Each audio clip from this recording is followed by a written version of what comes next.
Faerie Tale by Raymond E. Feist is one of my all-time favorite books because it successfully does something I've never seen any other author do, with the exception of J.K. Rowling in Harry Potter, and that is, he introduces an ensemble cast without making it confusing who the characters are. See, most authors, even highly gifted and experienced ones, are terrible at doing such a thing.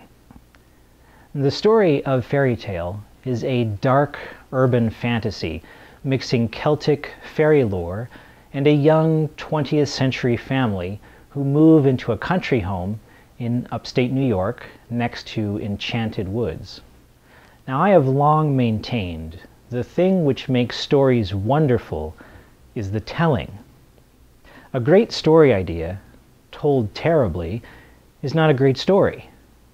A cliched story idea, told beautifully, is a magical story. Now, you don't need to be told the plot of this book. You already know it. You've seen it all before. Idyllic farmhouse, happy family moves in, teenage girl hates it, young twin boys love it, a cast of character actors comes into the picture and you're visualizing Dan Aykroyd and Bill Murray. There's an old Irish drunkard and you can't help but imagine him looking a wee bit like Darby O'Gill. You know the story. Weird things start to happen. The level-headed mother and father are skeptical of what the twins are ranting and raving about and think it's overactive boys' imaginations. And the weird things start to become spooky things. The spooky things become downright sinister and evil. Then someone gets captured by the fairies and needs to be rescued. Yeah, it's really nothing all that inventive or original or creative, but damn if the story isn't told in a way that is so wonderful and engaging and eloquent that you just need to keep reading. I mean, look at Romeo and Juliet, for example. When you distill that story down to the prime elements, boy meets girl, they fall in love, their love is forbidden, through a series of mishaps and miscommunication, their plans to run off together are foiled and end in tragedy. To describe it that way sounds terribly boring. Yet, the way the story of Romeo and Juliet is told, it's one of the most heartwarming, romantic, and heartbreaking stories ever written. That is what I'm trying to convey in this review of Faerie Tale. The story might sound like something familiar, something you've seen a million times before, but the writing is so exquisite, and the way the story is told is so lovely, that you just enjoy every moment of it. Just as you enjoy Romeo and Juliet, despite knowing it ends in tragedy. My description of Faerie Tale isn't meant to be negative or condescending. As I said, this is truly one of my favorite books. For some reason, it's simply one of the most vivid books I've ever read. Even years after reading it, my memories of this story are like replaying a movie. This isn't the kind of book with passages of quotable text so much as it's a book drenched with visceral memories. When the characters go into the woods, you can smell the tree bark. When they go to the farmhouse, you can hear a squeaky plank of wood on the porch, even though the author never told you the porch had such a thing.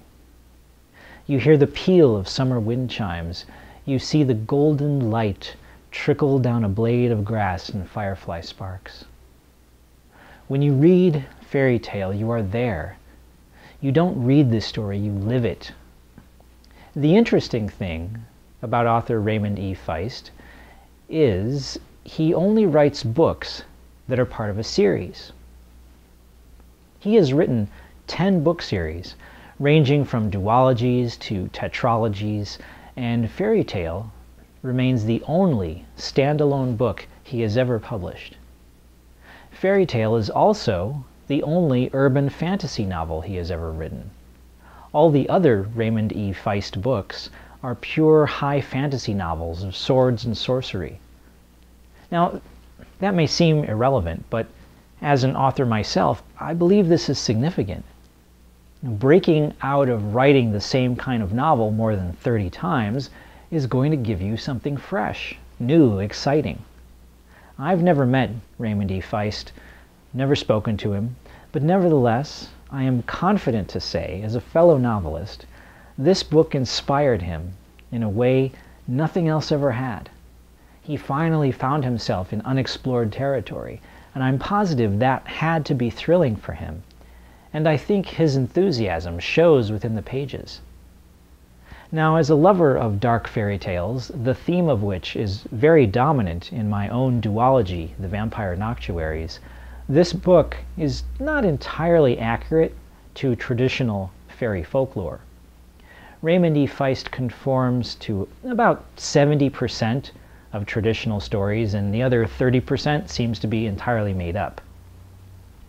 He successfully incorporates the darker elements of the unseelie court and the cruelty and sensuality of naughty and deranged impish things.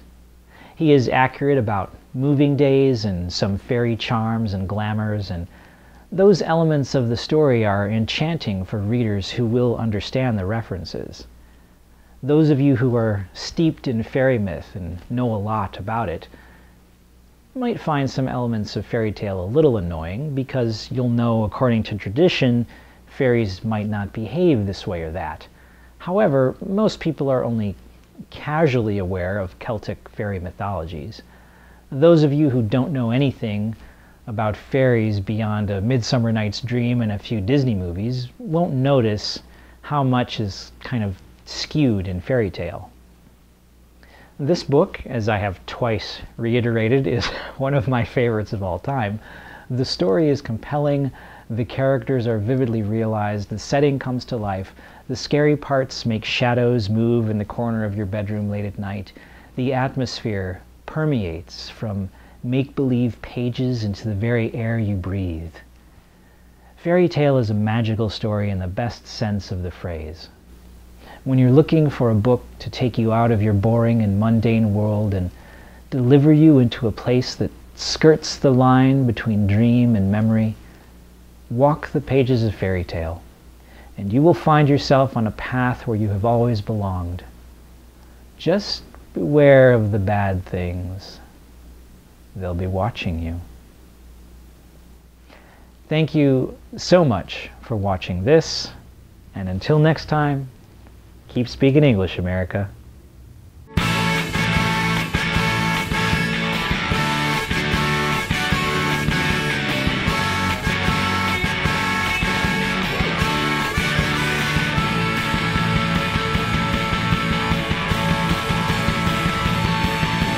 We speak American English.